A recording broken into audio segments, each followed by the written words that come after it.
You said that they put millions of my house.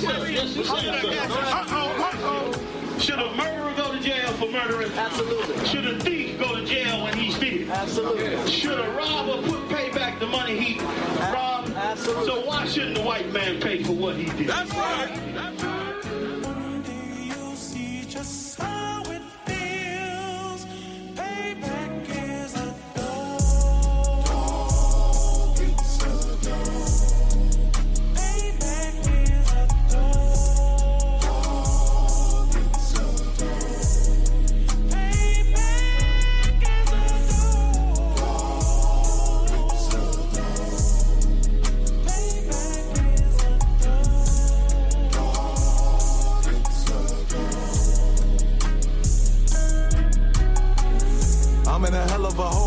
Was never expected to grow. Just obstacle set in the road. That a result of me selling my soul. The story I'm telling is cold, but yet it's what everyone knows. The white man's the devil is known. America was never our home. Only a place of captivity, save facility, hating disfigure me. They claim that I'm lazy, be killing me. Maybe this slavery draining my energy. 400 years and counting. The trail of my tears is countless. Main fact that I'm here is astounding, but I can't wait till this shit is surrounded. Ready to tangle my king and the angel, be ready to rap. Crack in the sky, nuclear missiles and make it official. I'm capturing every cracker surviving. Put them all in chains where they need to be. Slavery for me. And let the whole world see that with them in the cage and safer in the streets. Put the dog on a leash. Get resolved for the beast. 144, get the ruler show, we could all be at peace. As soon as the trumpets are sound, your kingdom, we busting it down. The only way justice is found, the time for your judgment is now. You see just how it feels. Payback is a dog. It's a dog. Payback is a dog. It's a dog.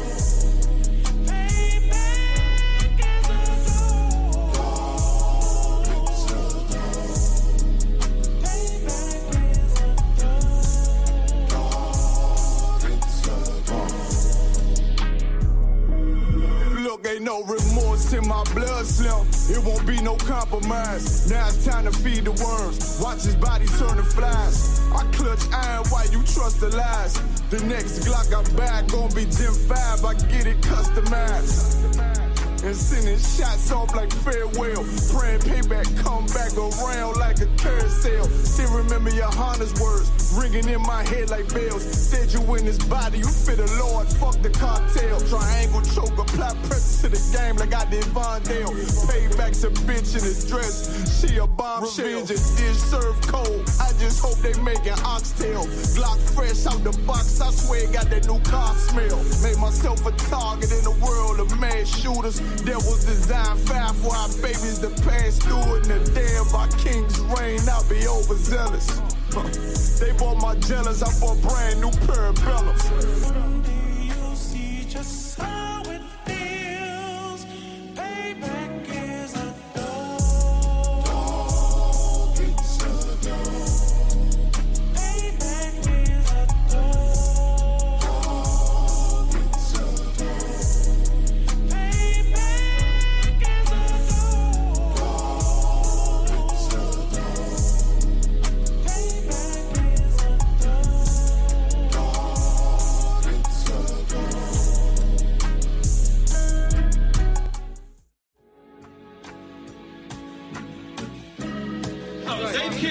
Give me Isaiah 14 and 21. They did the same thing to my people. So that you said that they put millions of my house.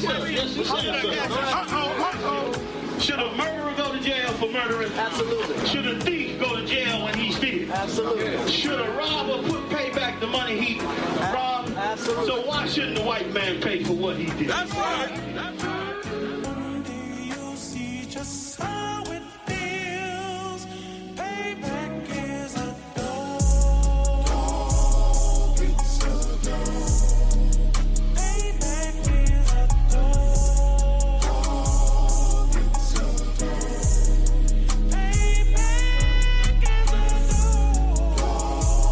It's a dog. Payback is a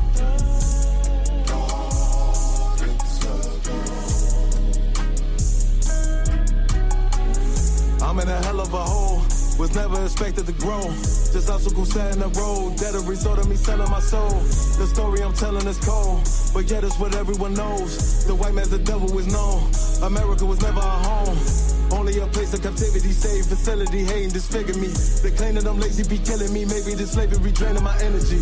400 years and counting. The trail of my tears is countless. May fact that I'm here is Yeah. Shalom. Let me know if everybody can hear me. Shalom. It's Precinct Officer Dawa Shaba, the ISUPK, started at 1 West 125th Street, Harlem, New York, under Commander Jenny Yohana. Today is the Monday night scripture breakdown class. I'll be filling in for Officer Kazak Damar. All right. Let me know if y'all can hear me. Put a 1 in the chat. I'm coming through clear. Get my headphones on.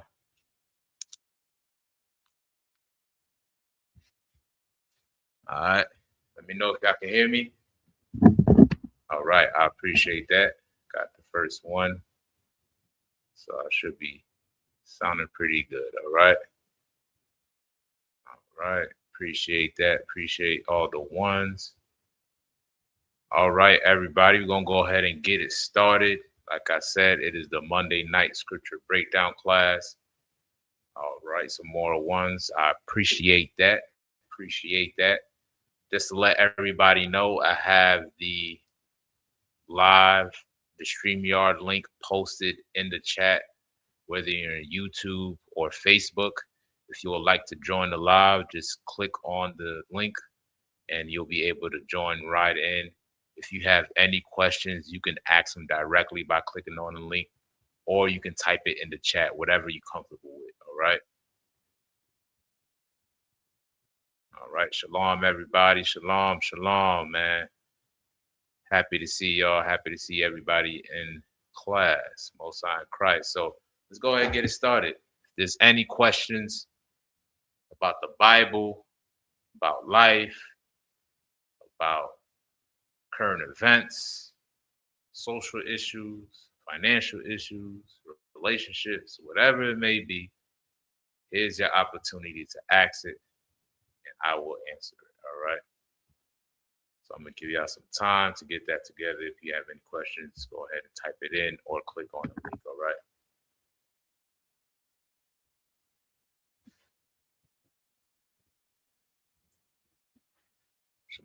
Shalom. All right. Any questions? Scripture breakdown. Feel free to ask your questions, y'all.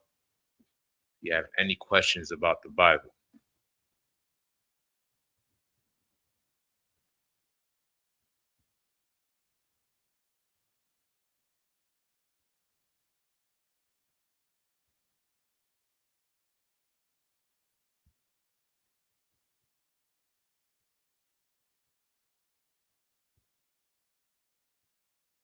All right, so we got our first question. Officer Magazar asks, Salakia, sir, cause, what I'm thinking that you meant to put probably a typo. What caused, right. What caused the tribes to split? All right, so to get the story behind that, we'll go and get in Kings where Solomon sinned against the Most High. If you want to grab that. Let me tell you where is it at right here.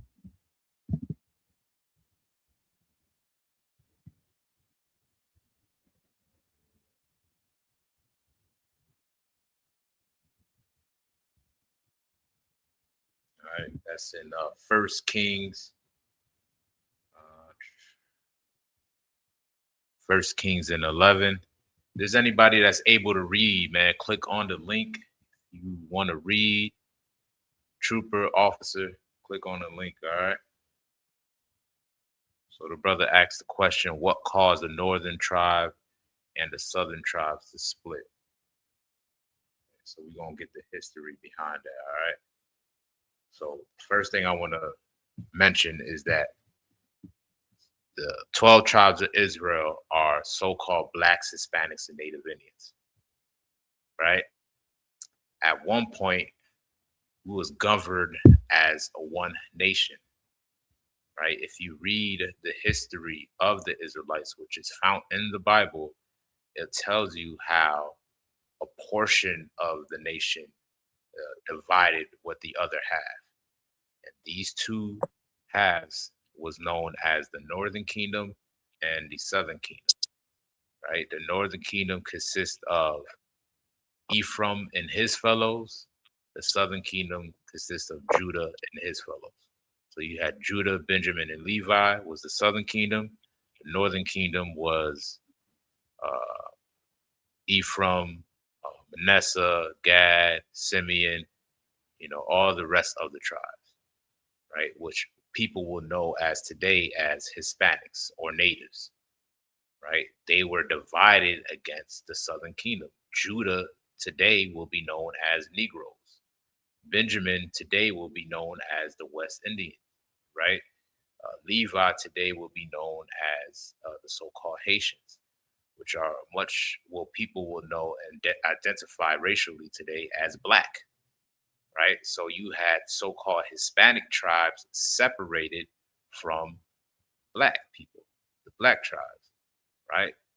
And it got so intense that at one point we didn't even look at each other as the same people. You know what I mean? Till this day, we don't even see each other as the same people. Blacks and Hispanics are divided, not knowing that we come from the same father and mother. Blacks and Hispanics are the same people, right? So, well, to understand why there's so much conflict and adversity amongst Blacks and Hispanics, we first have to get the history behind it, right?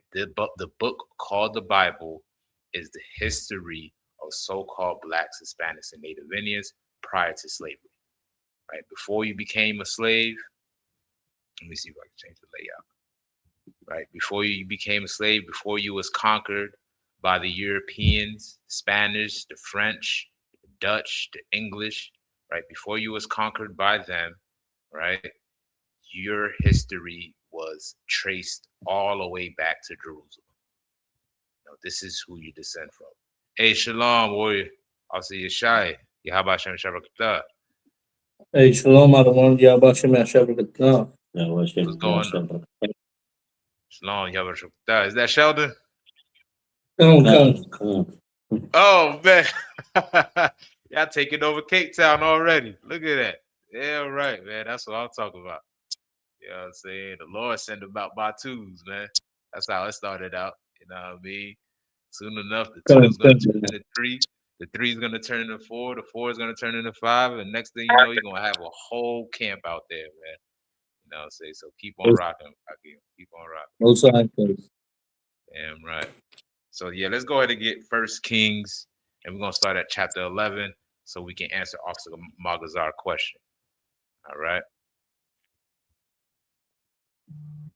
So I just gave you the understanding, the backdrop of it by knowing, who the northern tribe and the southern tribe is, right? And this is very important to know this history, right? Because if you go into the New Testament, a lot of people get confused on who salvation is for, who Christ came for, and who's God's chosen people, right? People get confused behind that because they don't know the history of the Israelites, right? They don't do their due diligence to go into the Old Testament and to find out why people has so much of a confusion on whether or not the Israelites are still chosen by God. Well, I'm here to tell you, in the Old and in the New Testament, the Israelites are the only chosen people of God, right? God did not do away with the Israelites in the New Testament, nor did Christ come to give salvation to everybody, right? Christ came for this particular fact right here, what we're about to read about. What you're about to read about is the reason why Christ came, all right? So whenever you got that, is Trooper Tazarat, what's going on, warrior? Shalom, Yabashim Rakatah. Shalom, Adawan. Yahweh Shim Yo Shabrakathum. Most High Christ, man. Priest of Most High in Christ, peace and awesome Magazar. Shalom, Yabashim Rakatah. What's going on, boy? Hey, shalom, Lord of Christ, sir. All right, Most High in Christ, Trooper Mashah. Shalom, Yabashim Rakatah. Yahweh Bashem Yoshua Bakatah, sir. How you doing, sir? Man, I can't complain, Mashah. I can't complain, man. Glad y'all brothers is on here. So let's go ahead and get it rocking and rolling without further ado. So whoever got it, you can go ahead and read. Khan. This is the book of 1 Kings, chapter 11 and verse 1. But King Solomon loved many strange women. Right, King Solomon loved men, right? If I can just pause you there real quick so we can get understanding behind strange women, right? According to the Bible, what is considered a strange woman? A woman that acts odd? What is a strange woman according to the Bible? Salakia the one. Go ahead. A woman from another nation. A woman from another nation. Give the brother a hand. Exactly right. That's what a strange woman is considered. It's not talking about her characteristics or if she's odd or not, right? It's talking about her being from another race of people, right? King Solomon loved women from other races outside of his own. King Solomon was what by nationality, by identity? Shalom, sir. Yes. Go ahead. He's from the tribe of Judah. Tribe of Judah, an Israelite, right? So within the commandments, right? Within the commandments, right? Within the commandments, it tells us that we are prohibited to marry people outside of our race, right? Outside of our nation, right? Right. The tribe of Judah is only supposed to marry within his nation, another tribe of the Israelites or the tribe of their own, right? But Solomon decided to go against what the Lord commanded us to do and marry women outside of his race. That is a big no-no, right? Guess what? I'm here to tell you, right? That is the reason why the Most High flooded the earth. You didn't know, right? This is what this class is for, right? Is it the title of the class? The Bible never meant, right? What they told you, you know what I'm saying? They told you a whole bunch of stuff. You know, they made it seem like we're all inclusive and included in the Bible, and God doesn't care about race and you love who you want to love. Well, that is far from the truth, right? The Lord destroyed every living creature off of the earth due to interracial relationships. Now, here is Solomon doing the same thing, right? Read on. Khan. Together with the daughter of Pharaoh, women of the Moabites, the Ammonites, women of the Moabites. Moabites. Moabites are who? Anybody? Salakia the one. Go ahead. So-called Chinese. This is their ancient biblical name. Right before the Qin dynasty, before they called themselves Chinese, they were known as Moabites. Right? Read on. The Ammonites. Ammonites. Who are Ammonites? Salakia the one. Go The ahead. Japanese. Japanese. This is their ancient biblical name, right? God is the creator of everything on earth, right? So of course, if you want to find what every creature or every nation is called, wouldn't it not be listed in the Bible? Well, here it is, right? Ammon is the so-called Japanese. Read on. Edomites. Edomites, right? Edomites are who? Anybody? Salakia the one. Salakia, sir. Trooper So-called Mashah. white men. So-called white people. The Right? so-called white men. So-called white man. There you have it. Edom. That's his ancient biblical name. Right? Edom. Right? He is a Edomite. Comes from the nation of Idumea. Right? This is who he is. Read on. Zidonians Mm-hmm. and Hittites. And Hittites, which are Hamite nations. Right? Hamites are who? So-called what? So like I said, Go ahead, Trooper the Mashah. so-called Africans. Africans. There you go. Black man, you are not to marry no African. You are not to go to Ghana and think you're going to live a lavish lifestyle out there and marrying all the women and be prosperous and comfortable. That's not how reality is going to play out for you. All right. The Lord commanded us not to marry other nations.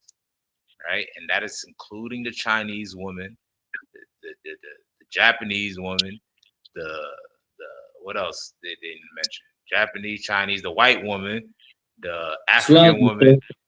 Go ahead. From reading from all these nations, right? Like these are all people with flat booties. You tell me King Solomon was in a flat booty? I guess so. I don't, you know what I mean? Like, now facts. Like, they have nothing on the beauty of a black woman or Hispanic woman. Or Native Indian. You know what I mean? Like, they're nowhere compared. But by all means, you know what I'm saying?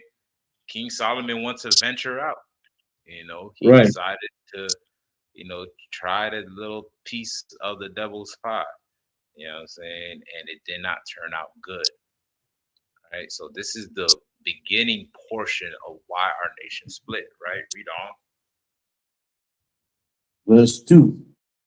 Of the nations concerning which Yahweh said unto the children of Israel, ye shall not go into them. You shall do what? Ye shall not go into them. Read on. Neither shall they come in unto you. Right. Neither should your men get with their women, nor should our women get with their men. Right. This is what the Lord is commanding us. Read on. For surely they will turn away your heart. Because of why? For surely they will turn away your hearts after their gods. Right. They will get us to turn away from serving our power and our God and start to assimilate to their culture. Now, is this something that's abnormal? Right? Is this something that's not, as if this is not commonly seen in today's time? How many ball players that once they get that contract, they go out and get who? When they get some money in their pocket, do they go back into the hood and get Keisha? All right. But yet you'll never see a rich, white, successful athlete go into the hood and reach out to get a black woman to marry. But yet we'll find the most strayest white dog to marry that all white men rejected and make her the queen of all civilization. You know what I'm saying? You see the disconnect, you see the unbalance. They're not going out to our communities to do that, but yet we'll go out to do that for them because why? We look at them as if they're prized possessions, right? We look at them as if they're more honorable than our own. So we rather seek them than our own. And in order to get that done, guess what we do? We assimilate. We start talking like them. We worship their gods. We act just like them. We behave in a manner that the Lord did not command us to behave. All of that is turning us away from our power, from our culture. That's what the Most High is. Most High is our power. He empowers us on how to conduct ourselves on this earth. Without it, we're just lost sheep. So he gave us a blueprint, right? That caters to who we are, that caters to our nature. And once we start to indulge ourselves in these other nations, we lose all of that. We start to talk more lighter, our pants get more tighter, we get more soft. When that is not the nature of a black man. You know what I'm saying? Read on. All right, so Solomon said unto these in love. Right, if I may, for time's sake, I'm gonna jump you down uh, 11. verse 11, if I could. Uh, So John. we got this. We got the initial sin. Now this is the consequence behind it. Go ahead. Verse 11. Wherefore the Lord said unto Solomon, for as much as this is done of thee, and thou hast not kept my covenant and my statutes, which I have commanded thee, I will surely rend the kingdom from thee, He would and will do give what? it unto thy servant. I will He would do surely, what? I will surely rend the Uh-huh. kingdom from thee. Right. He will surely rend the kingdom from him. Right. Meaning he's going to pull it away from him. Hey, Shalom, also number one, Yalla. Yabba Shashabakata. Shalom, Yabashim Shabbat.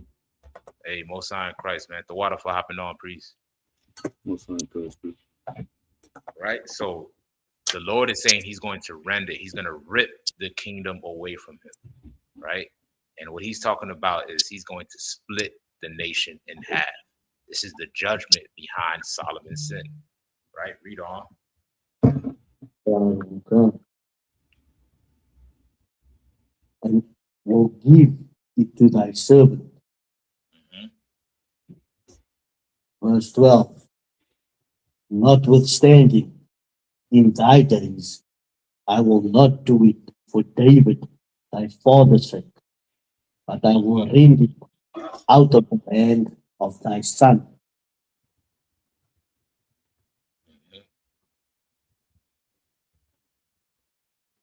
Verse 13.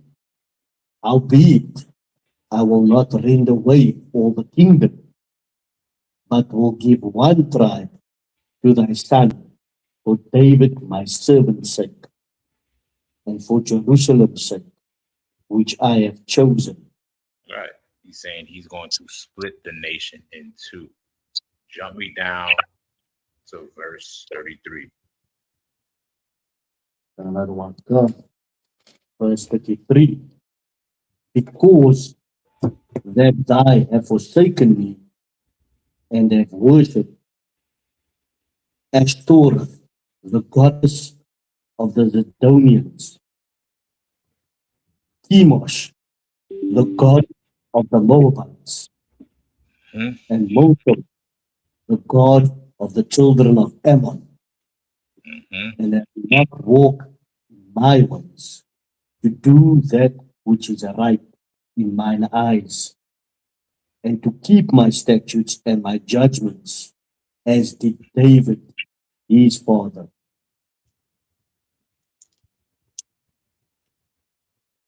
Continue on. Verse 34.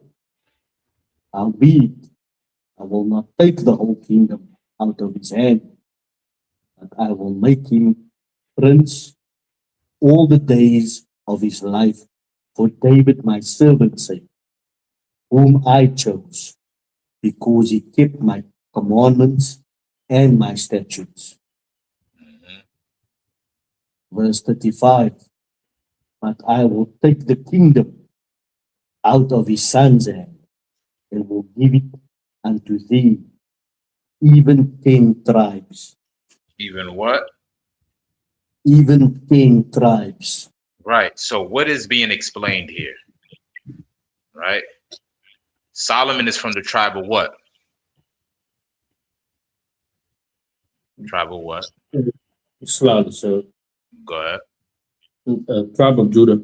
From the tribe of Judah. So he's saying for your sake and for David, thy father's sake, I'm going to hold on to a portion of Judah. Right? There's still going to be Judah as a tribe, right? And Judah being the southern kingdom, right, got Benjamin to be a part of the southern kingdom with them as well too, and a portion of Levi, right?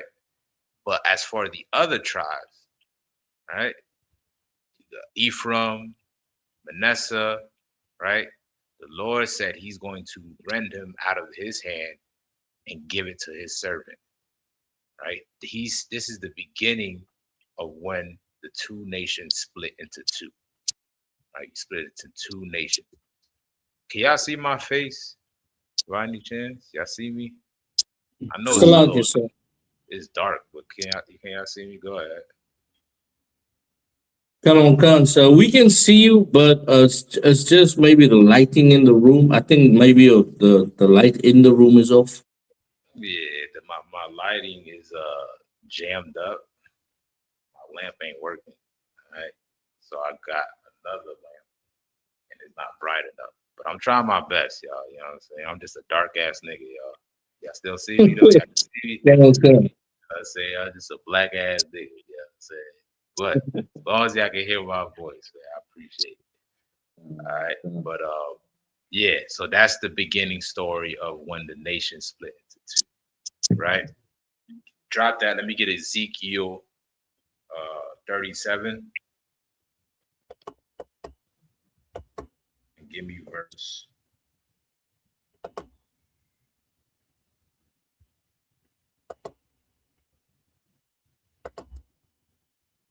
$16. Yeah, start me at verse.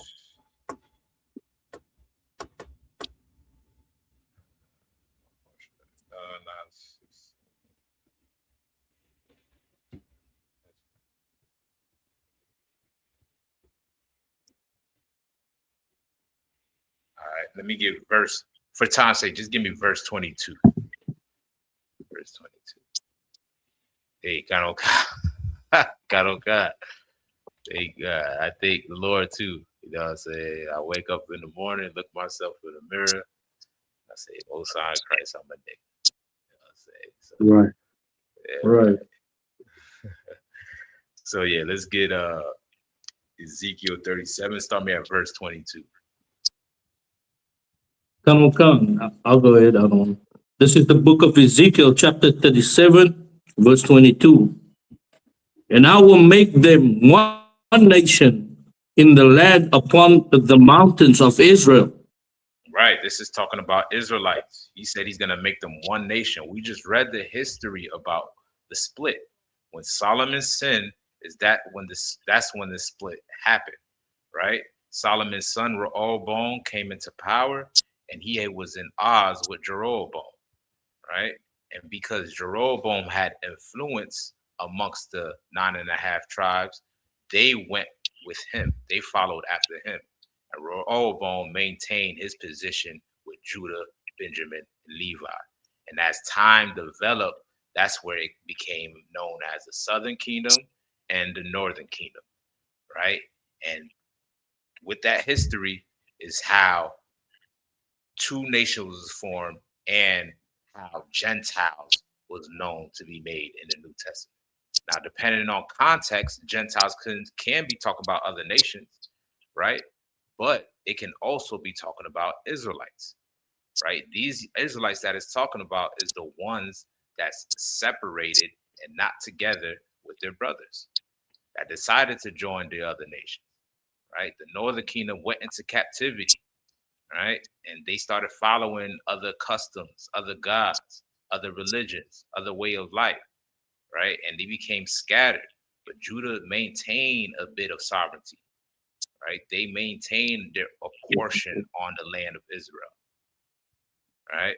But as for the other tribes, they became known as Gentiles, right? So when you read the New Testament, this is the history behind it, right? The Lord said he's going to make them one nation. How did he do that? He's doing that with Jesus Christ.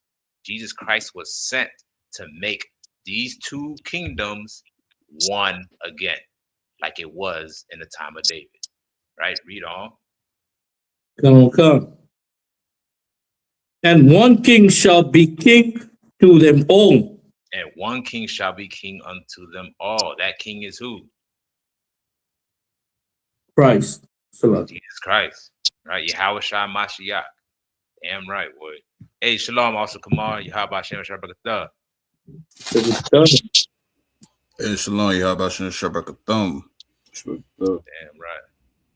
Damn right, man. Glad to see our brothers up in here, man. All right. So that's what it's talking about. You know what I'm saying? The king is Yahweh Shai.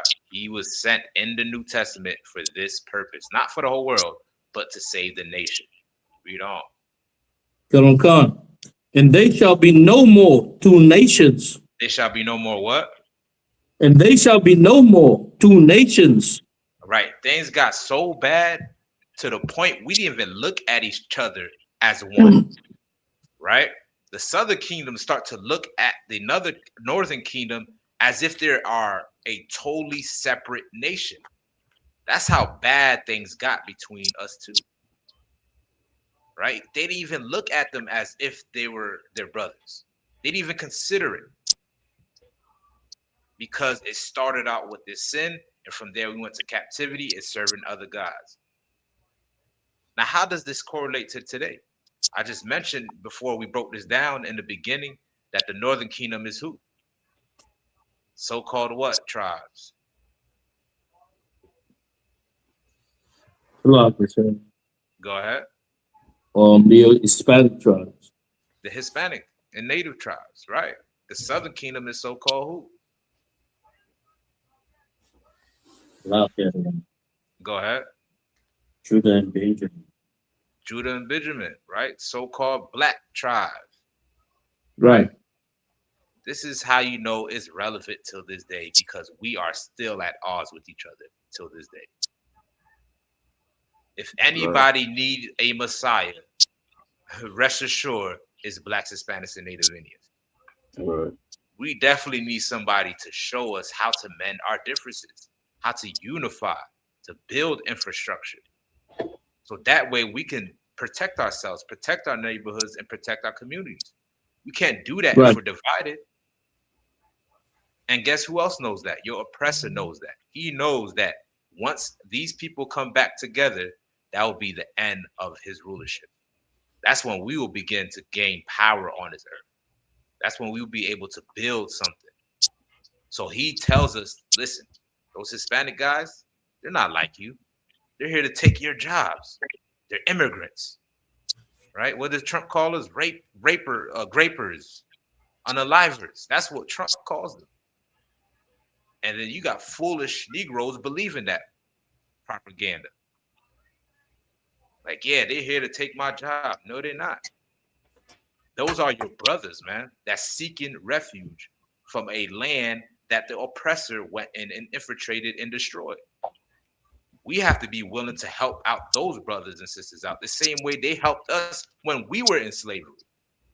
Because guess who freed the Mexican of the black people? It was the Mexican people. When we escaped into Mexico, guess what? You was considered free. The Mexican people fought to end slavery. Did y'all know that history? Come. You know what I mean? Like, this is something that's not commonly taught amongst the black and Hispanic and Native Indian community. We're not taught how we're one, how we have the same oppressor. So this is what keeps us divided. But Christ, with this truth, with this knowledge of the Bible and this understanding, is what can bring us together. That's what Christ's mission was all about. Bringing Hispanic people together with black people. Right? No longer are we two different, but now we're going to be one. Read on.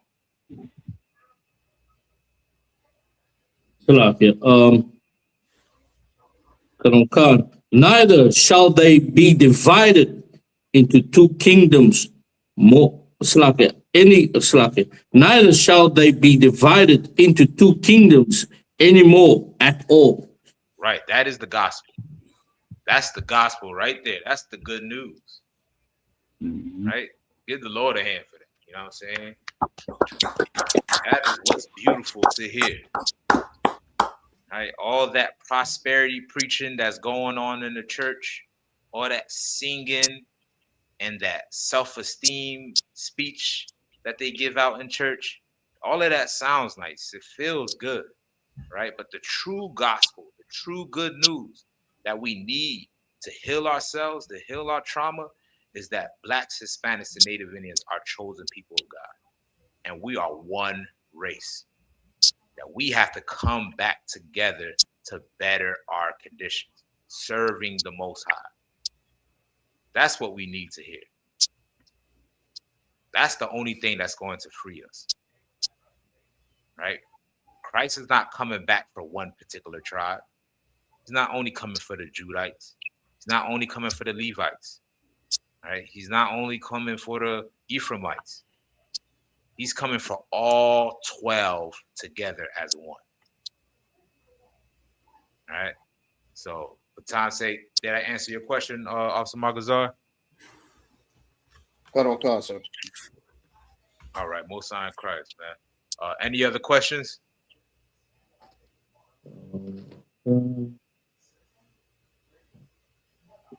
I know you in here, Trooper Taza Rock. Go ahead, get down, man. Go ahead. I know you got something, man.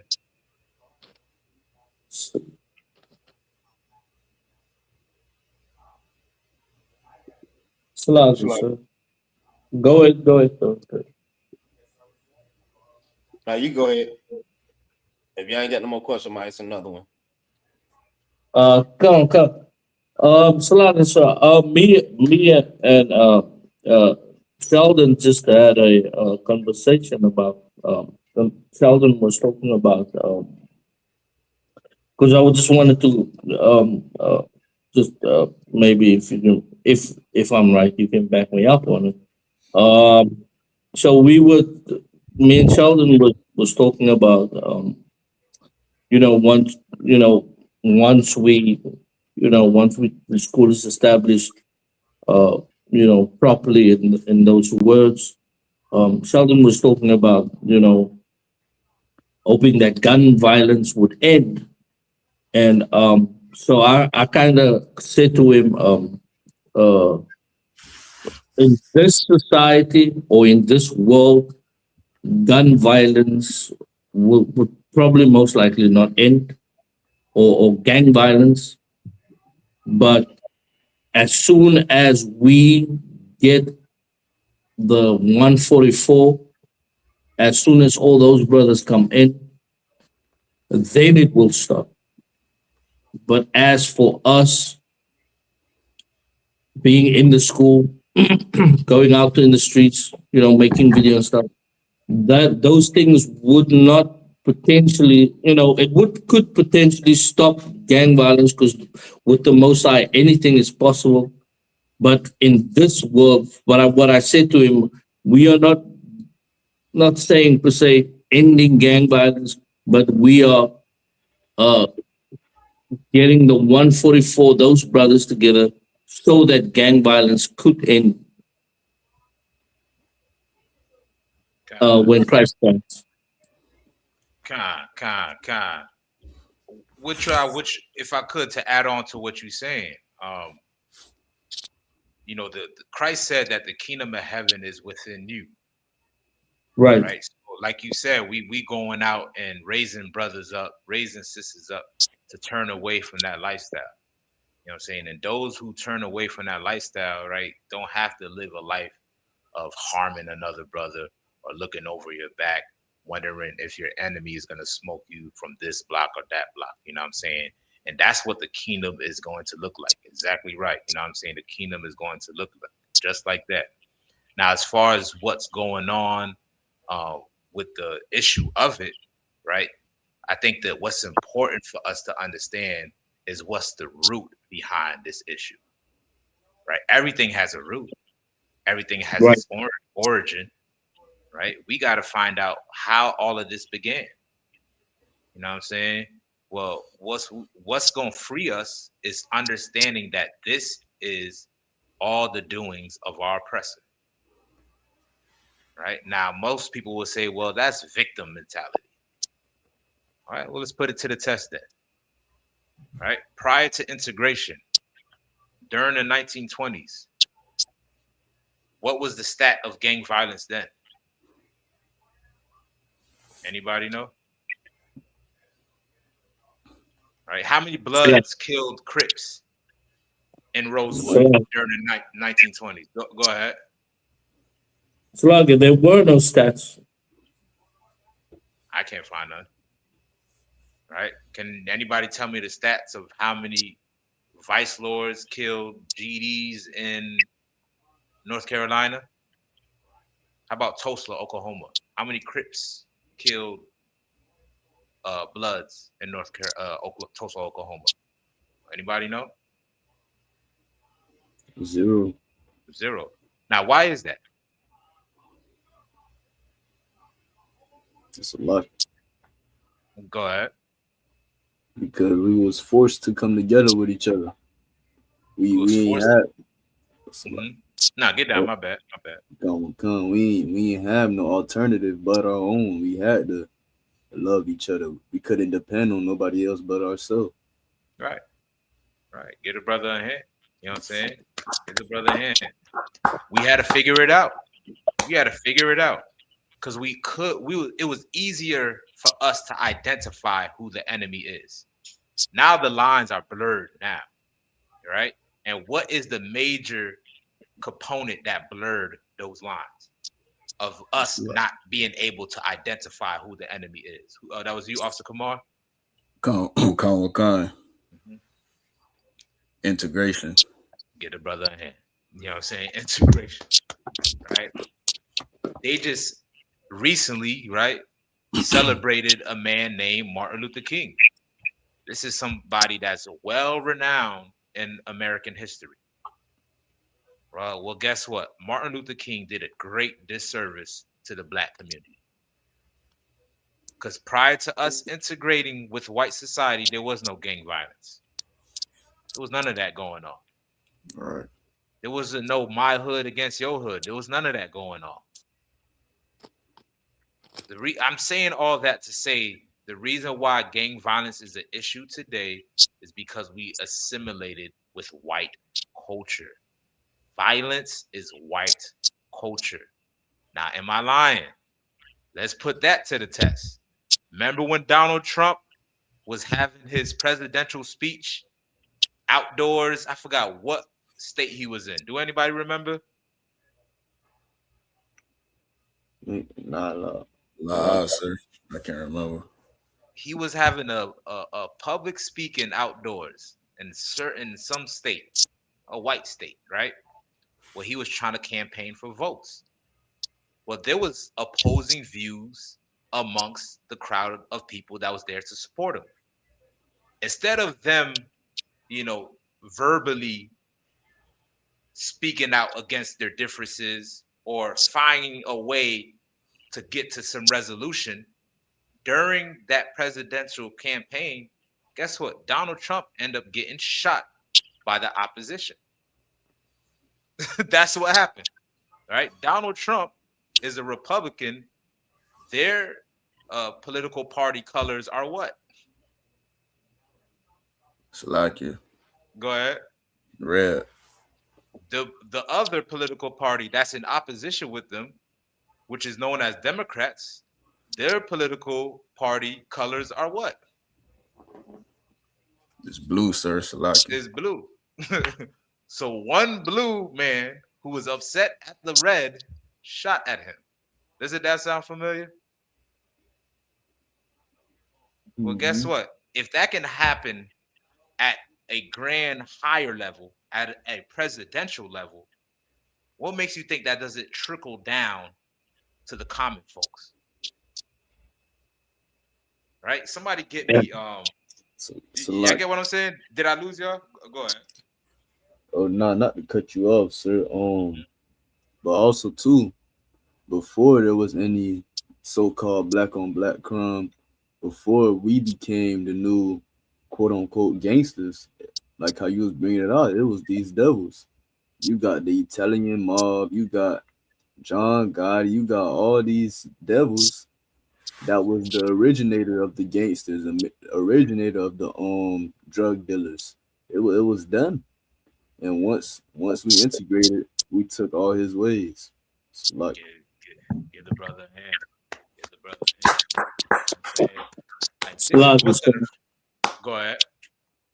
If I could just double back what you say about Martin Luther King, the reason why also he split, divided blacks and Hispanics like that was the very reason why King Solomon split the kingdom because he loves strange women. It's like Fact. Nah, 100%. You know what I mean? That's FBI document. You know, this is public record that you can look up. Martin Luther King was known for having sex orgies. This is what he was doing, right? And at the end of it all, just how you know that he was such a selfish man.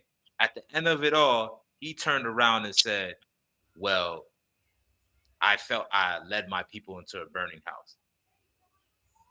Like, not taking no accountability, not realizing that you misled us, right?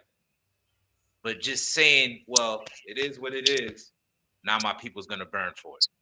That's selfish. All because he had a lust and a desire for strange women. You know what I'm saying?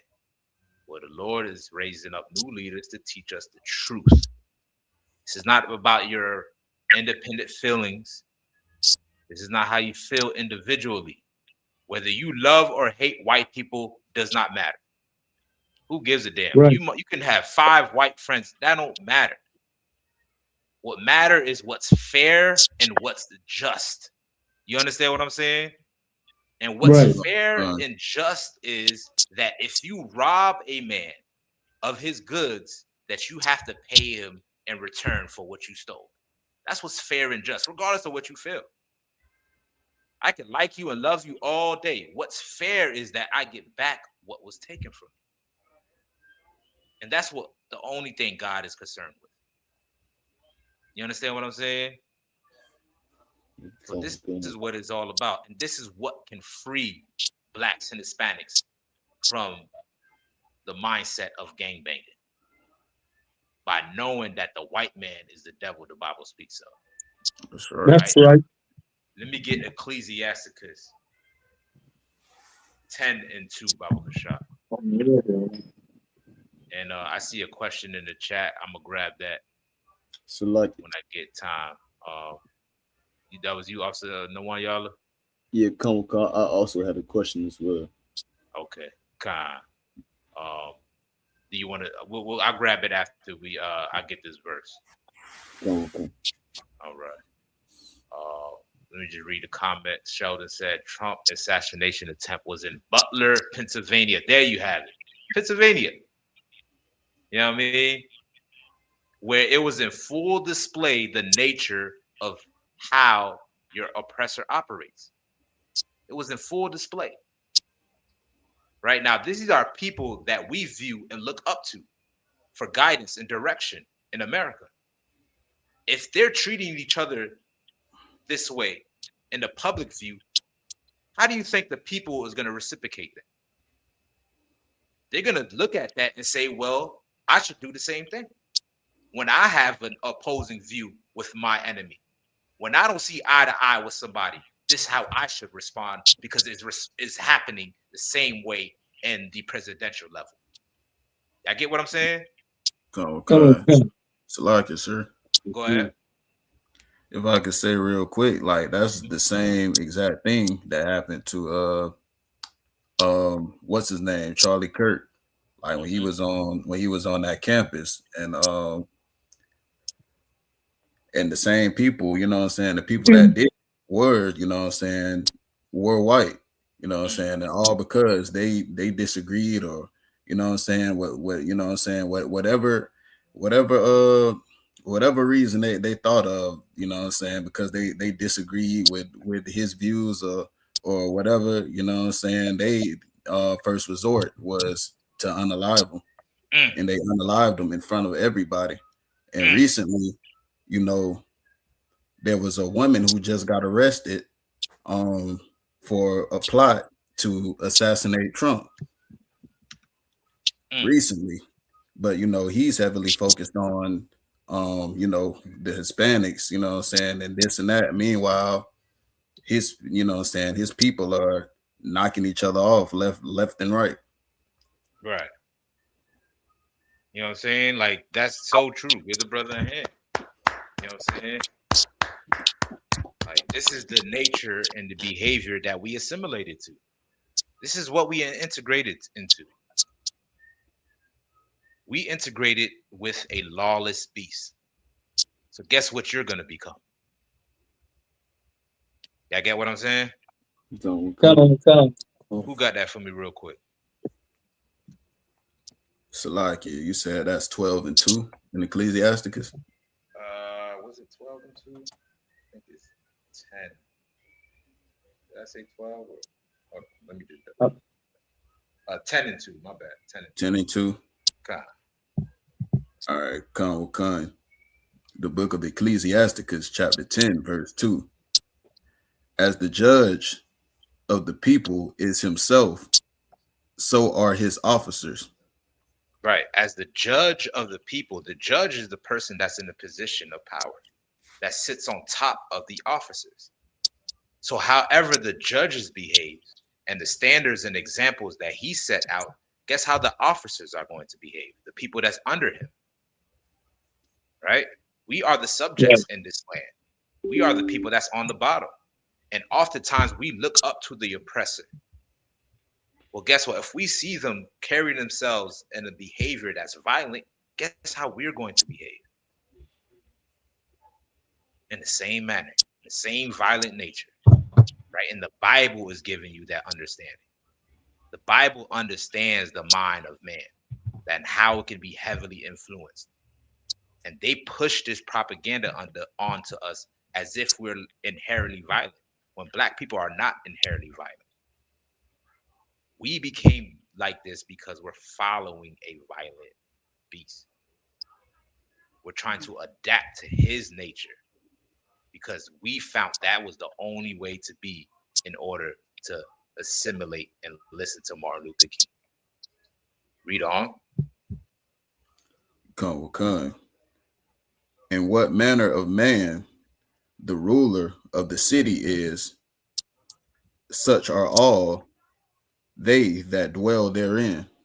Right. Whatever the manner of the man that ruled that city, that's how the people in that city is going to behave the same way.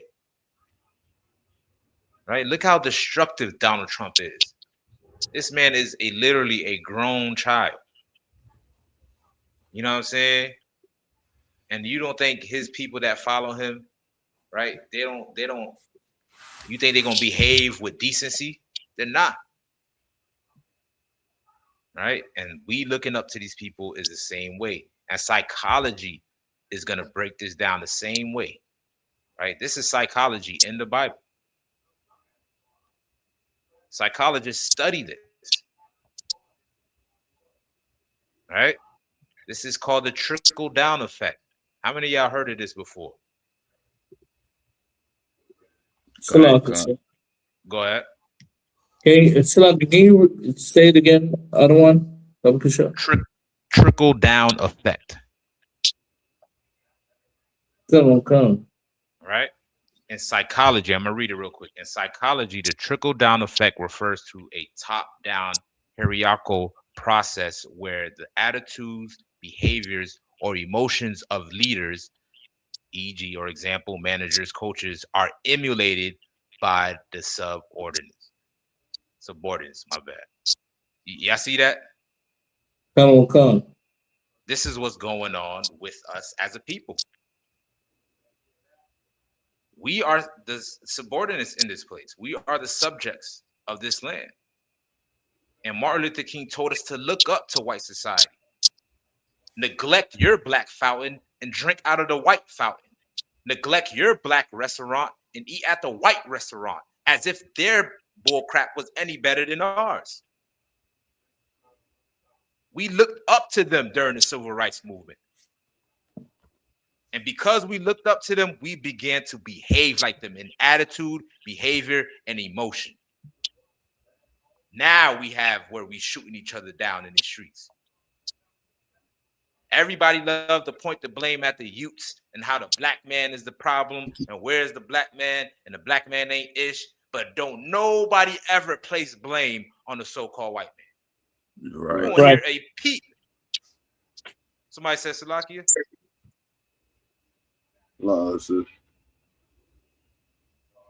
Right. You won't hear a peep.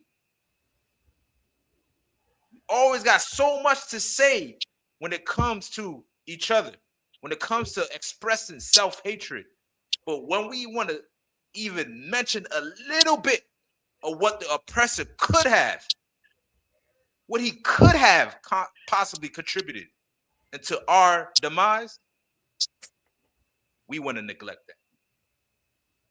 We want to act as if it don't exist. Well, I'm here to tell you, black man, Hispanic man, Native Indian man, if you want to leave that gang banging lifestyle, stop living like a white man. Right. Learn your culture, learn your identity, learn who you are. So yes, we can get free. And the way we're going to fight it is by giving them a new understanding. You know what I'm saying? Other than that, as long as this white man is in power, our people can continue to try to follow and emulate him. And those that do that will fall with him. You know what I'm saying? So did that answer your question, brother? Kind of accounts, sir. You actually gave me an idea for a video now. Most High Christ. Most High Christ. So any other question? I know you said you had a question also in the one y'all. Come. Go ahead. Yeah, my question in Habakkuk chapter 2 and verse 5. I want to a breakdown where it say, it's like you there, sir? I can't hear you. Sorry. Yeah, come. Habakkuk 2 and 5, it say, yea, also, because he transgresseth by wine, he is a proud man, neither keepeth at home, who enlargeth his desire as hell, and is as death, and cannot be satisfied. I wanted to break down on that part right there, sir. Start me up some. Let's see. Start me up probably 2 verses. Start me up 2 verses. Come. Verse 3. For the vision is yet for an appointed time, but at the end it shall speak and not lie. Though it tarry, wait for it, because it will surely come. It will not tarry. Right. So Habakkuk is a brother, an Israelite that was in captivity. Right. People don't understand that the prophets, when they spoke against governments. They spoke against powers. Right. It was not about love and holding hands. When they spoke about what's going to happen to the nations in the future. Right. In this particular moment, we was in captivity under the other nations. And Habakkuk is going to get ready to tell you the end of these nations that rule over us. These heathens that rule over us, that oppress us, that oppress blacks, Hispanics, and Native Indians. There is a judgment that's getting ready to happen on this earth. And this is what the prophets spoke about thousands of years ago. Read on. Come, verse 4. Behold, his soul which is lifted up is not upright in him, but the just shall live by his faith. Right. These nations, their soul is not upright. They're not thinking about serving the Most High. They're only thinking about serving their own self. Right? Read on. Come. Yea, also, because he transgresseth by wine, he is a proud man, neither keepeth at home, who enlargeth his desire as hell, and is as death. Right. His desire as hell and as death. Now, of course, this is not talking about being underground and burning in fire for eternity. Right? According to the Bible, hell is described as what? A condition. A condition. Right? And these nations, they enlarge themselves, right, with riches and wealth, right? But the end of it all will lead to what? To their destruction. To their destruction that plays out on earth. Right? Though you enlarge yourself, at the end of it all, comes destruction and death. That's what God has planned for those that go against him, that go against his people. Read on. But gathereth slaughter, and is as death, and cannot be satisfied, but gathereth unto him all nations, and heapeth unto him all people. Right. He's trying to conquer land, trying to conquer territory, going into areas that don't belong to them. Right? This is what the nations are still doing till this day. You got Trump that's fighting to go into Greenland. That's of course that's white on white crime, but still along, his mindset is to conquer territory. He just kidnapped the president of Venezuela not too long ago. For what purpose? The drugs? Really? You mean to tell me all the drugs that's being pushed in America, you focus on Venezuela, a third world country? You know what I'm saying? He blowing up fishermen boats as if they're tank loads of cocaine on those boats.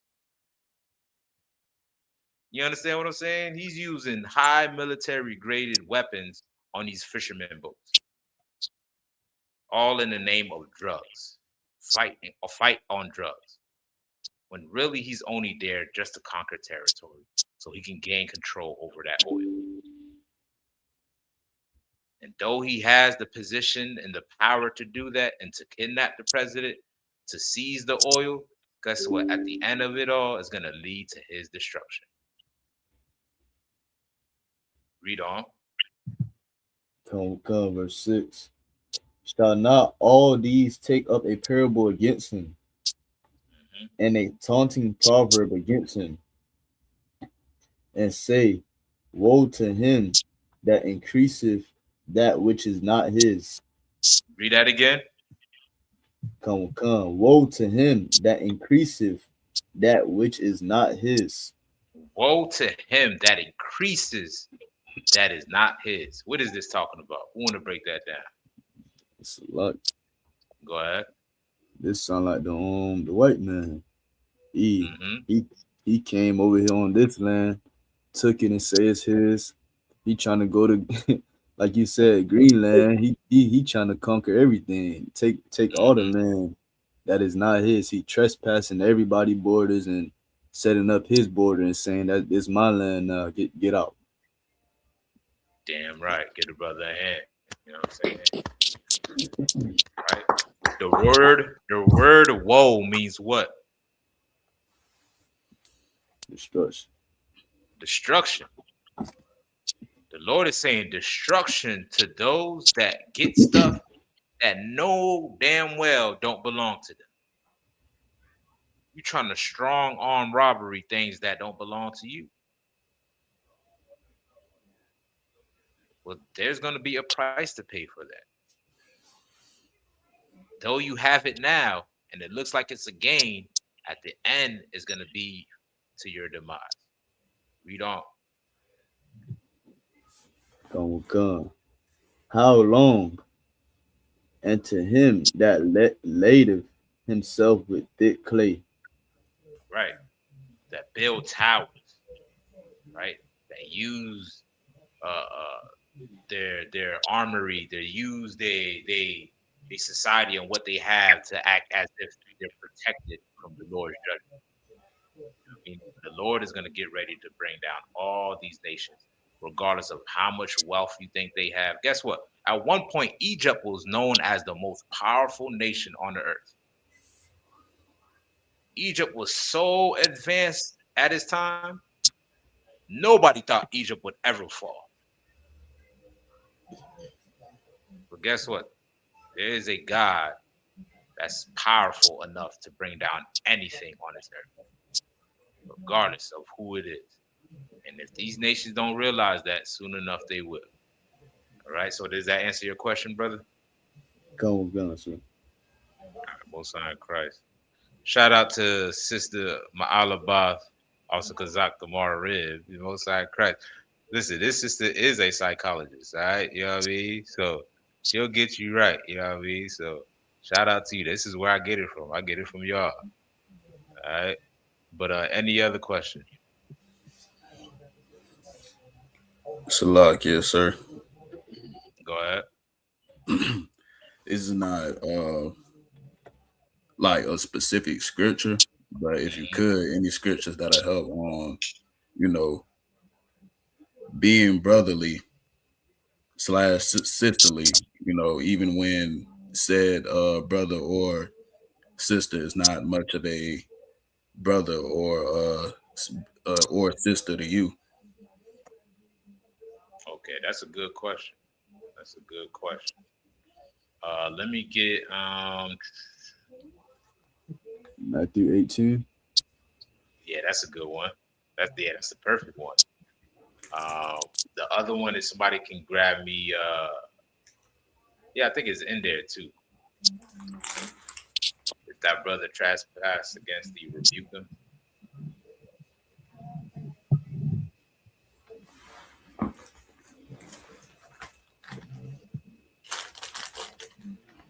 But what we about to get is go to him and him alone.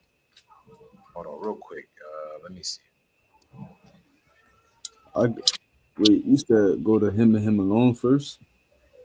Nah, not that one. Let me get the other one first. Go ahead. You want verse 15? Let me get Luke instead, real quick. What does verse 15 say? Moreover, if thy brother shall trespass against thee, I believe you just said that. What else it says? That's all it said? Answer, go and tell him his fault between thee and him alone. Oh, right. Yeah, that's good. But hold that one. Go ahead. I'll send the one here. I got 77 times 7. That's a good one. That's a good one. All these are good precepts. If you want to just read it out, the verse and the book and the verse and chapter. Matthew 18 and 22. All right, it says Matthew 18 and 22, Matthew 18 and 15. The one I wanted to get to is Luke chapter 17, verse 3. Let me get this one real quick.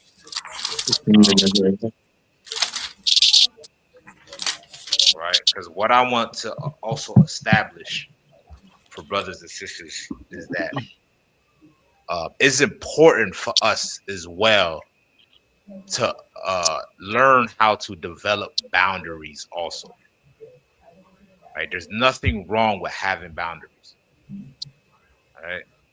Now, of course, when we read these things, right, about 70 times 7 or go to him and him alone, those are not to take away accountability.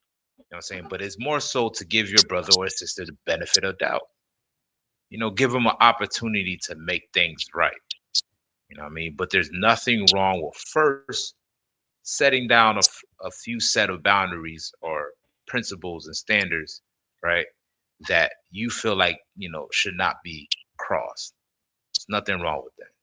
All right. So this is the verse I want to get to first, so we can understand that. You know, let's get Luke 17 and 3. Salak, yes, sir, I got it. Go ahead. The book of Luke, chapter 17, verse 3. Mm-hmm. Take heed to yourselves. Take heed to yourselves, right? Read on. Khan. If thy brother trespass against thee, rebuke him. Do what? Rebuke him. Do what? Rebuke him. Now, like we just read in the previous chapters, right? 70 times 7, which is very much true, giving your brothers and sisters the benefit of the doubt, right? About going to him and him alone, or her alone, right? But still in all, At the end of it all, there is nothing wrong with setting standards and requirements and boundaries that you have for yourself in order for this to not to escalate further, right? So if your brother does trespass against you, the word trespass means what? Anybody? Okay. Go ahead. If your brother sin against you, If he sin against you, if he does something offensive towards you that you're Right. offended by, right? The Bible is saying you should do what? Rebuke him. What does the word rebuke mean? Salaki. Go ahead. Correct. Correct him. Give the brother a hand. You know what I'm saying? That's what it means. Correct him. That doesn't mean to be argumentative. That's not what it means. You know what I'm saying? But that is to hold them accountable for the offense that they did unto you. There's nothing wrong with that. You know what I'm saying? If you have an issue, correct that brother or sister on that issue. Right? Don't ever think it's okay to be passive with offenses. Meaning, if you felt like somebody did you wrong and you hurt by it, don't say to yourself, for the sake of brotherhood, it is what it is. Don't do that. Why do I say that? Because what's going to happen in time, eventually? What's going to happen? Salakia. Officer Kamar, you got it. They're gonna continue to do that same thing that offended you in the first place. Which is true. And within yourself, what are you going to develop? well, Go ahead. resentment. Resentment. Hatred. You know what I'm saying? Right. Hatred, resentment. You're going to bear hatred against that brother or sister. You know why? Because you never addressed the offense that they committed against you. You never went to them and corrected them on it. You never went and set boundaries. So now every little thing that they do triggers you now. They sneeze too hard. You think they trying to sneeze on you. You know what I mean? Right. You see them somewhere, they mistakenly walk past you. You think they did it on purpose now. Every little thing triggers you now. You understand what I'm saying? It's not brotherly to do that. It's not, don't think it's brotherly. Take a brother or sister to counsel if you have to. That is love. That is brotherly to do. Right? Take away the stigma of thinking that it's hatred or you're a snitch or you're being soft or weak if you have an offense to something that a brother or sister do to you. That is not soft or weak. What's soft and weak is for you to harbor it within, and then you become emotional. That's what's soft and weak to do. If you have any guts about yourself, you will step to that person and correct them on it. If you have any guts or self-worth, you will set boundaries and be like, no, I don't want this to happen this way. Can you stop doing this? If you keep on doing this, I'm gonna have to, respond with this. You understand what I'm saying? But if you just be like, I'm offended, but oh well, that's my brother. I'm offended, but what could I do? That's my sister. You inviting for more trouble to come in. Y'all get what I'm saying? Come on. You understand me? All right. Christ is not saying to be a pushover. That's not what he's saying. He's saying if your brother trespass against you, so anytime that you read those scriptures about 70 times 7, you know what I'm saying? Or that you read about going to him and him alone, it's about for this purpose alone. That you go to that brother or sister and correct whatever mistake or offense that they committed against you. That's how it's done. Right? Read on. Khan. And if he repent. And if he does what? If he repent. And if he does what? If he repent. Read on. Forgive him. To do what? Forgive him. Guess what? Let's say they don't repent. The word repent means what? Select. Mm-hmm. Change. They don't change. So what should happen then?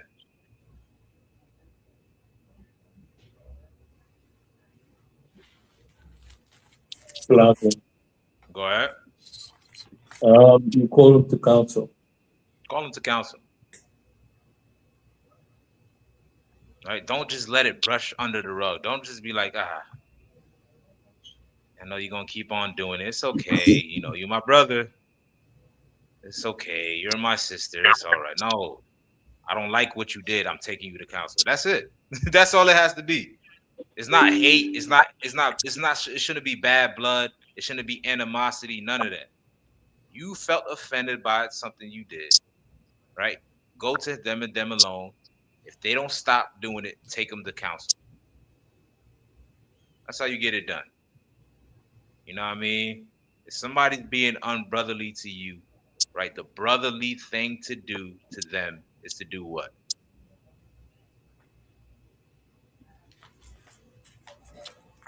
What? Anybody give me context? What should he do? Somebody, you know, you being brotherly, but still in all, this person is still being unbrotherly to you. What should you do then? Salakia the one. You Go ahead. rebuke him and then take Give the him to brother, counsel. give the brother, rebuke them. You know, you correct them. You know what I'm saying? That's how you get it done. That's how you do it. Don't none of that. I'ma kill him with kindness. That don't fly here in a UPK. Stop that. You know what I'm saying? Like, we have real life issues that we have to deal with. In order to correct those issues, we have to have enough love for each other to take each other to counsel for it. You understand what I'm saying? If you sweep it under the rug, all you're gonna do is create more problems. Bad blood does not just go away. You have to address it direct. You understand what I'm saying? Come. Come on. Let me get one more verse. Let me get.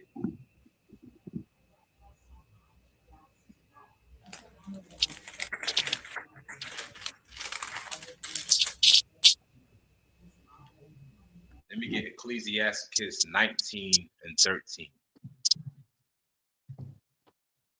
I did see questions in the chat. My bad, y'all. I got y'all. My bad. I got y'all. Salaki said, how would you go about doing that without someone who is not in the truth?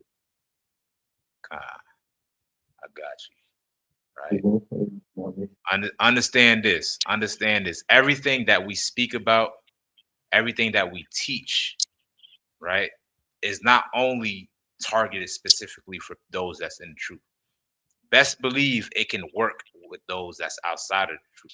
Now the thing is, those that's outside of the truth, right? They ain't gonna want to, adhere to counsel and want to come to counsel, and you tell them, hey, I'm gonna take you to counsel. They ain't gonna know what the hell you talking about. You know what I'm saying? You know what I mean? At the same time, you should understand that don't let people play with your top. You know what I mean? Don't let people play with your name, right? If you feel offended by anything that any brother or sister does to you in the truth, outside of the truth, go to them and correct them on it. Have to do that, right? Now, the thing is, we have to learn how to correct somebody. That's the thing. Because oftentimes when we go to correct somebody, we usually do what? Explode on them. Oh, fuck, nigga, you draw me like this. Why the hell you... You emotional because they offended you, right? You don't know how to regulate your emotions. So when you step to them to correct it, you just made the whole thing even more worse. You're like a spark adding to the fire. That's only going to intensify it. Go ahead. It's almost, I saw a video just, I think it was this week or last week, where the guy, he explodes on his coworker, and he just says, I'm a real nigga, boy. I'm a real nigga, boy. I'm a real nigga. Yeah, God, I see that. Yeah, I see that. You know what I mean? You don't want to be hot-headed. You don't want to be like that. You know what I'm saying? There is a civil way to set boundaries. I hope y'all know that, right? You don't always have to be hostile. You know what I'm saying? And we learned that from our oppressor. That the main go-to for any resolution is to be hostile.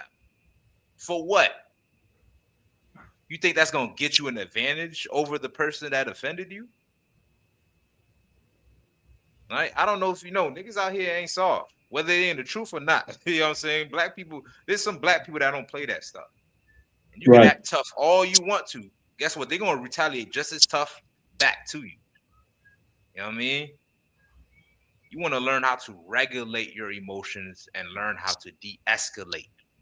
You understand what I'm saying? It's an art to it. Right? There's a rapper that says, let the sweat dry off, then grab the cannon. Right? Shout out to Styles P. Right? You want to first calm yourself down before you retaliate. Right? You want to learn tactics to help soothe your anger before you say something, before you address a brother or a sister, especially for those that's not in the truth, because they got no standards to go by. No offense, I'm just saying, like, they have nothing that's keeping them accountable for their behavior, so they're liable to snap anyway. Now, if a brother or sister does that to you, by all means, protect yourself. You know what I mean? Protect yourself, but speak to them. Be like, hey, man, I don't appreciate. You know what I'm saying? Speak in a tone where it could be direct and easily communicated and easily received. It's direct and it's easily received. You tell them, hey, I don't appreciate you talking to me like that. I would appreciate if you can stop doing X, Y, and Z. It's direct, it's clear, it's concise, and you're setting boundaries. Now, if he says, my bad, I'm sorry, I didn't mean to do it, guess what? He repented. Right? If he do it again, guess what you should do again? Rebuke him. Correct him. Yo, I don't appreciate you doing this. Yo, my bad. I didn't mean it. You know what I'm saying? I'm sorry. But if you go with him and rebuke them and correct them, and they be like, nigga, F you. I did it and what? You know, protect yourself by all means. If they want to swing on you, protect yourself. You know what I'm saying? Protect yourself. There is nothing wrong with protecting yourself. It's your God-given right to defend yourself. You know what I'm saying? But you want to be in a mindset where you're calm, cool, and collected. Don't go in there guns blazing, especially for those that's not in the truth. All right? That's just a little bit of advice, right? So who got that in Ecclesiasticus? And 19 and 30. Khan, you got that word. Khan, sir. This is the book of Ecclesiasticus, chapter 19, verse 13. Admonish a friend. It may be he has not done it. Right. Admonish. Right. You know what admonish means? Admonish is synonymous with what? Go ahead. Prove. Prove is synonymous with what?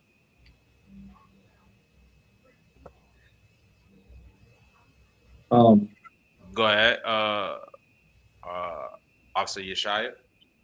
So I googled the thing for admonish means to reprimand. To reprimand, which means to correct. Thank you. See how it all correlates? You know what I'm saying? Correct a friend. Admonish him. Don't be, man, it's my brother. It's okay, I'm offended by it, but hey, I ain't no bitch. Don't do that. You know what I'm saying? Oftentimes I see brothers and sisters do that. They try to put on a persona as if their feelings is not hurt by something. And they'll say stuff like, well, I ain't no soft, I ain't no bitch, when that's the wrong way to go about it. You was offended. Right? Not addressing it is the bitch thing to do. Be a man and address it. You know what I mean? Be a man and look another man in the eyes and set boundaries. You can't do that. You know what I'm saying? or a sister? Are you that uncivilized to not speak to a sister face to face and set boundaries? Do everything have to turn into love and hip hop? You understand what I'm saying? Okay. Right. It's not as if offenses won't come, but woe unto them by who cometh the offense. You know what I'm saying? Right. Paraphrase. Offenses are gonna happen, gonna clash, but these are ways to help soothe out those situations. Right? Read on. Come. If maybe he has not done it, and if he have, Go ahead, read on. My bad. and if he have done it, that he do it no more. Right. If he have done it, then he does what? What's another word that he don't do it no more? Salakia. Go ahead. He repent. Give the brother a, you know what I'm saying? There you have it. All right. So I hope that answered your question, Officer Kamar. You know what I'm saying? If you're being brotherly to somebody and they be unbrotherly to you, don't sweep that under the rug. Now, of course, this is hypothetical. I'm not saying this is what you're going through specifically, but in general, for everybody that's listening, if you have anything, it could be the slightest thing. If you feel like this person's tone was disrespectful, do not sweep it under the rug, because that's not brotherly. Tell them, you know what I'm saying? Hey, man, pull them to the side. You know, you could have told me to, you know, to do that a little more better. You know what I mean? I would appreciate, you know what I'm saying? If you would have, you know what I mean? That's just the right thing to do. You know what I mean? And, you know what I mean? And anybody who with any common decency would be like, you know what? I didn't mean it that way. You know, I meant it like this. You know, I apologize. Yeah, work it out. You know what I'm saying? And that's how things should be. You know what I mean? But if you allow yourself to be like, I'm gonna just let it slide, it's fine. That feeling that you felt, that tightening in your chest that you felt, is not gonna go away. Because guess what? Because you didn't rebuke them, they're gonna do it again. Right. And because you didn't have the guts to address them then, you're not gonna address them now. And that same tightness is gonna grow tighter and tighter and tighter throughout time, right? Throughout months, throughout years, and to the point where it's gonna blow up when it could have been fizzled out from the beginning. Now y'all fighting like animals because you never addressed the issue. So that's how it's done. All right. So did that answer your question, Officer Kumar? Come, sir, Salaki. Go ahead. Yeah, like you said, so that's so heavy. Like, not like what you were bringing out, not addressing it, nipping it in the bud is not nipping what a brother or sister did to you, you know what I'm saying, off the rip, you know what I'm saying, nipping it in the bud. It is dangerous, and it could lead to, you know, bigger issues. It's like, even now in the world, it's a whole bunch of beefs, like brothers unaliving each other, you know what I'm saying, sisters don't like each other, and this and that. And like, if you, like, when you get to the root of it, it was over something so small, like so much, so minor. Like, it could have been handled and nipped in the bud quick, especially with the brothers. You know what I'm saying? It could be something so small, but now is bodies dropped on this side, and now it's a continuous cycle. Now it'll never end, and it all started over something. You know what I'm saying? Like, brothers could have talked, but you know, niggas don't know, you know, how to talk to each other these days, and you know, just have brotherhood and get the problem solved quickly before it becomes a very deadly issue. So that is heavy what you brought out, sir. So like, Most time, Christ. Brakataya way of a shot. You know what I'm saying?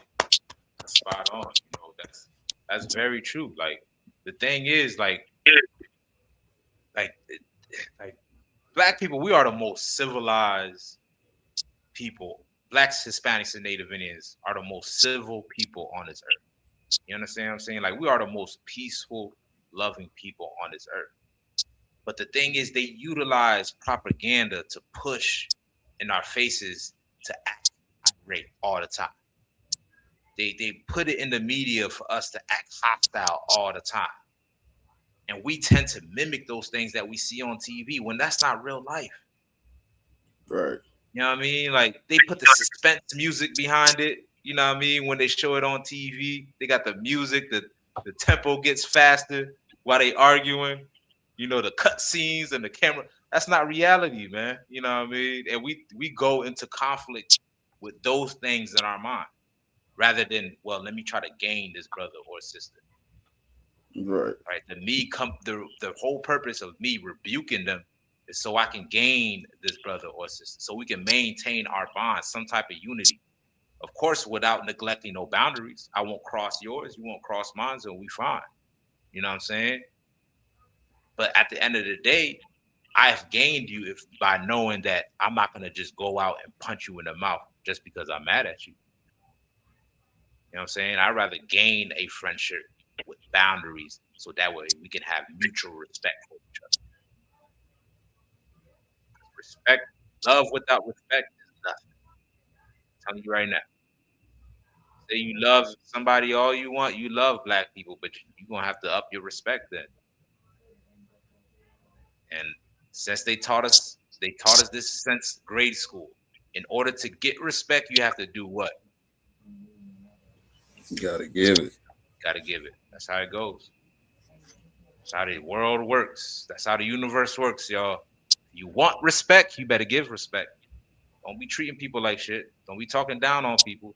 Don't be getting hostile in every situation because you're gonna get that exactly back in return. All right. Anything else? Any other questions, y'all?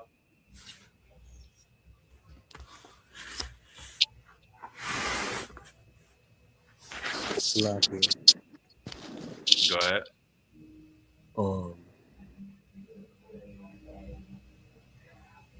I guess it's a two-part.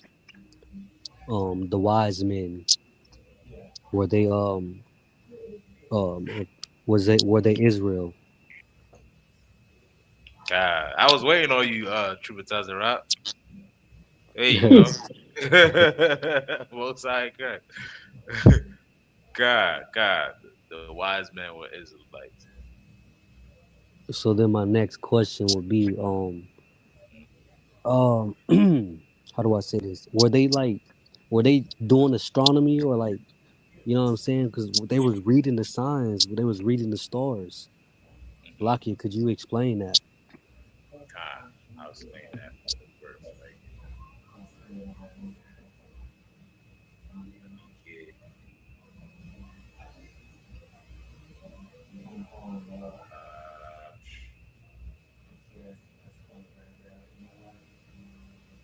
Let me get Exodus.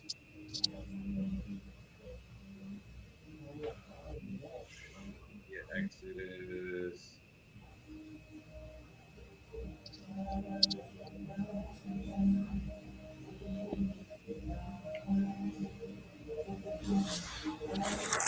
We get Exodus 13 and 21, right?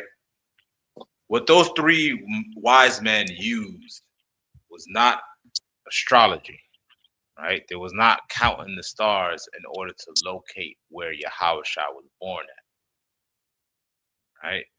But these three men, because they was wise, understood what they was looking at in order to travel to Yahushua, right? Most people don't understand that the Most High, he has ways to transport himself, or the Most High and his angels have ways to transport themselves to and fro from heaven to earth, right?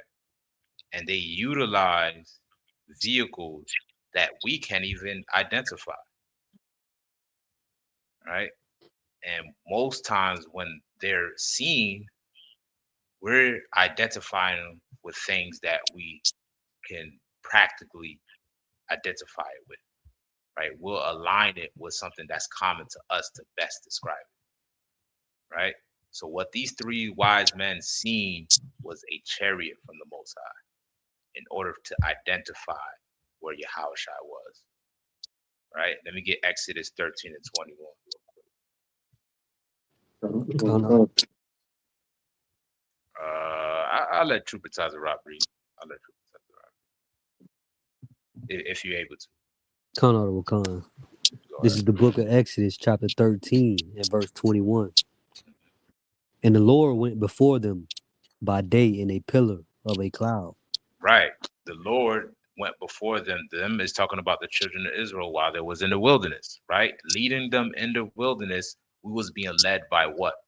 A chariot from God. You understand? This is how we was being led. And during the daytime, it would lead us as a cloud, right? It was a chariot in the midst of a cloud leading us in the wilderness. But this chariot was the vehicles that the angels used, the angelic vehicles that the angels use to transport from heaven to earth. Right? Today they would describe them as UFOs. Guess what? The UFOs are very much real.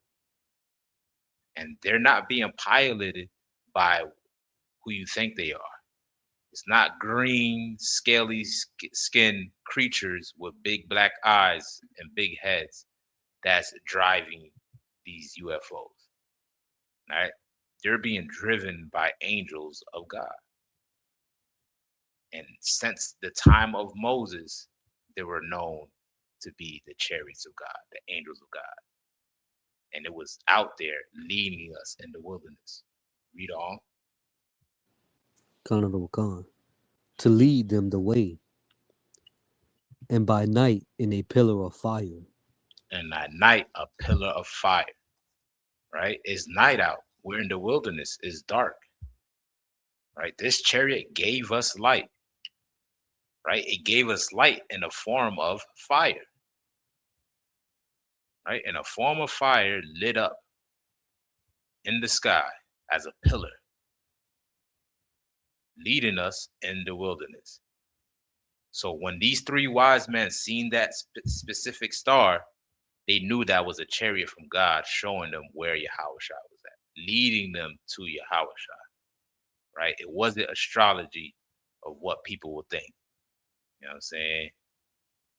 Like the scriptures say, don't be dismayed by the stars. Right? We don't worship stars or none of that. You know what I mean? That's what these heathens do. Now, of course, when it comes to navigating on the ship at night, right? You know, sailors will use those stars. Even our people, they utilize those stars to navigate through the sea and all that because it gives you direction. You know what I'm saying? But this bright star that was over Yahushua was a chariot. The same way it was a chariot in the time of Moses. Right? Did I answer your question? Khan out of Wakan. You got time for maybe a one or two more, maybe another question. Well, why not? Go ahead, Tucker. I was waiting for you, brother. I was waiting on you. You the guy I was waiting on the whole time. Nah, you got it. Let's see. I think I know the answer to one, but maybe I get a breakdown for it. Let's see. Can I get a breakdown on Luke 10 and 29, the parable that Yahushua uses? You there already? Did you want to read it? Or another brother? It's like, it don't matter. I can read it, or if another brother is willing to read. Okay. I got it for you right here, though. Okay. All right. You got it. This is the book of Luke, chapter 10. I have to go up for context. This is the book of Luke, chapter 10, in verse 25. And behold, a certain lawyer stood up and tempted him, saying, Master, what shall I do to inherit eternal life? He said unto him, what is written in the law? In the what? What is written in the law? In the law. Sidebar, the law is not done away with. Read on. how readest thou? Mm-hmm. And he answering said, Thou shalt love the Lord thy God with all thy heart, and with all thy soul, and with all thy strength, and with all thy mind, and thy neighbor as thyself. Right. If you love the Lord, you'll do what? Keep his commandments. 1 John 3 and 5, right? And the second is like unto it, because that's is also a commandment. Leviticus 19 and 17. Love thy neighbor as thyself. Can't do one without the other. Right? He's telling them how to get eternal life. It's by keeping the laws. Right? Read on. Khan. And he said unto him, Thou hast answered right. This do, and thou shalt live. Mm-hmm. But he, willing to justify himself, said unto Yahushua, And who is my neighbor? Right. Well, you said love thy neighbor. Well, who is my neighbor? Right? He's trying to get, trying to catch Christ in a jam up, trying to trip him up. Right? This is a lawyer, so we know he's a Jew, right? From the southern kingdom. He's asking, well, who should I love as my neighbor? Should it be the Gentiles, the Romans? And they're trying to get him to say the Romans. You know what I'm saying? But Christ is going to break down who is he really speaking about, right? Read on. Khan. And Yahushua answering said, A certain man went down from Jerusalem to Jericho, and fell among thieves, which stripped him of his raiment, and wounded him, and departed, leaving him half dead. Right. So this parable, there was a man that was traveling.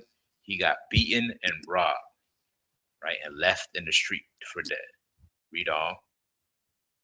And by chance, there came down a certain priest that way. Right. The priests at the time of Christ, right, was the Levites. Right. Majority of the Levites joined themselves unto what kingdom? Salakia, Go ahead. the tribe of Judah. All right, the tribe of Judah, right? Now, of course, you had Levites dispersed amongst the nine tribes as well, right? But the southern kingdoms consist of those three tribes, right? And the priest, who's supposed to be honorable and upholding the laws of God and loving thy neighbor as thyself, this is what this priest did. Read on. And when he saw him, he passed by on the other side. He said, well, this ain't my problem. He kept on pushing. Read on. And likewise a Levite, when he was at the place, came and looked on him, and passed by on the other side. Right, passed by the other. He's seen his brother in need. He's seen his brother in distress, in trouble. And he didn't do anything to attempt to help them. All right, this metaphor is much bigger than just your individual righteousness. Right, in the grand level, the grand scheme of things, Christ is speaking about how we relate to each other as a nation.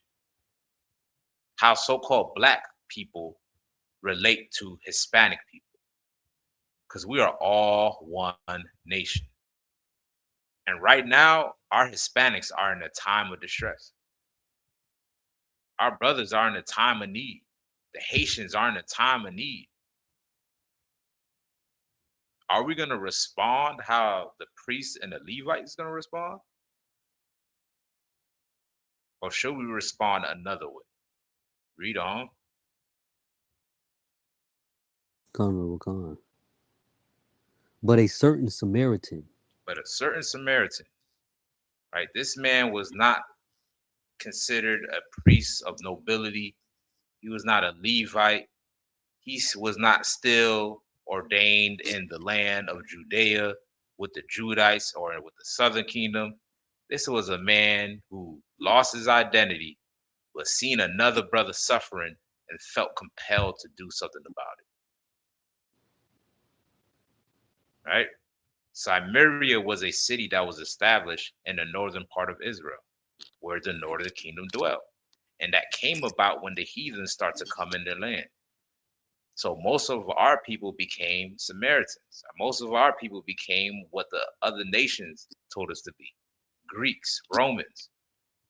So our people who identify with these names of these heathens, right? When this brother or this person in this parable was traveling, right? He seen another brother, and even though he didn't have the title of being an Israelite, he still was compelled to help his brother. Right? Read on. But a certain Samaritan, as he journeyed, came where he was. And when he saw him, he had compassion on him. Read on. And went to him and bound up his wounds, pouring in oil and wine, and set him on his own beast, and brought him to an inn, and took care of him. And on the morrow, when he departed, he took out 2 pence, and gave them to the host, and said unto him, Take care of him, and whatsoever thou spendest more, when I come again, I will repay thee. Right, man. This brother took care of him. He bandaged his wounds, got him a spot to stay at. The next day, extended his stay, made sure he was good, make sure he was comfortable until he got healed. Right? That's the spirit that we should have towards one another. As a black man, Hispanic man, or Native Indian man. We should not be so full of ourselves because of our titles or because of what we have in this society. We think we got a good job and we're, stable in these jobs, that the white man ain't gonna come and arrest us and deport us. I'm a doctor, I'm a lawyer. I ain't gotta worry about these Mexicans. I ain't gotta worry about the Hispanics. Well, the white man don't give a damn about both of y'all. You understand what I'm saying? Instead of you trying to assimilate and join with the oppressor, learn how to have compassion on your brothers and sisters. Right? Read on.